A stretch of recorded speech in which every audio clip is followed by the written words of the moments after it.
ஒரு நாள் இயேசுவும் அவருடைய சீஷர்களும் வனாந்தரமான ஒரு இடத்திற்கு போனாங்க.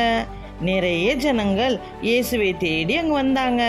அந்த ஜனங்கள் மீது இயேசு ரொம்ப அன்பாக இருந்ததால் யாரெல்லாம் வியாதியாக இருந்தாங்களோ அவளையெல்லாம் இயேசு சுகமாக்கினாரு.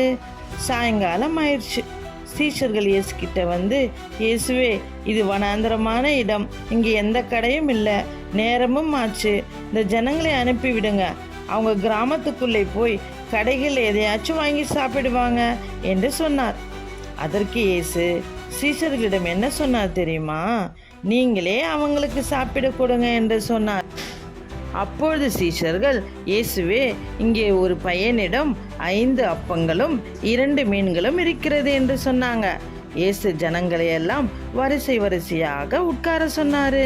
அப்புறம் 5 அப்பங்களையும் 2 மீன்களையும் எடுத்து ஆசீர்வதித்து சீஷர்களிடம் கொடுத்து ஜனங்களுக்கு கொடுக்க சொன்னார். அப்பமும் மீனும் ஜனங்களுக்கு கொடுக்க குறையவே இல்லை. ஜனங்கள் எல்லாரும் திருப்தியாக சாப்பிட்டாங்க. ஏசப்பா 5 அப்பம் 2 மீனை வச்சு செஞ்ச அற்புதத்தால் எத்தனை பேர் சாப்பிட்டாங்க தெரியுமா? 5000 பேருக்கு மேலே. மீதியான அப்பங்களையும் மீன்களையும் 12 கூடை நிறைய எடுத்தாங்க. இப்படியாக ஏசப்பா அற்புதங்கள் செஞ்சார். இதிலிருந்து நமக்கு என்ன தெரியுது? ஏசப்பாவை தேடி வரும்போது நம் வியாதிகளை எல்லாம் சுகமாக்குவார். அப்படியே நம்மையும் திருப்தியாக போஷிப்பார்.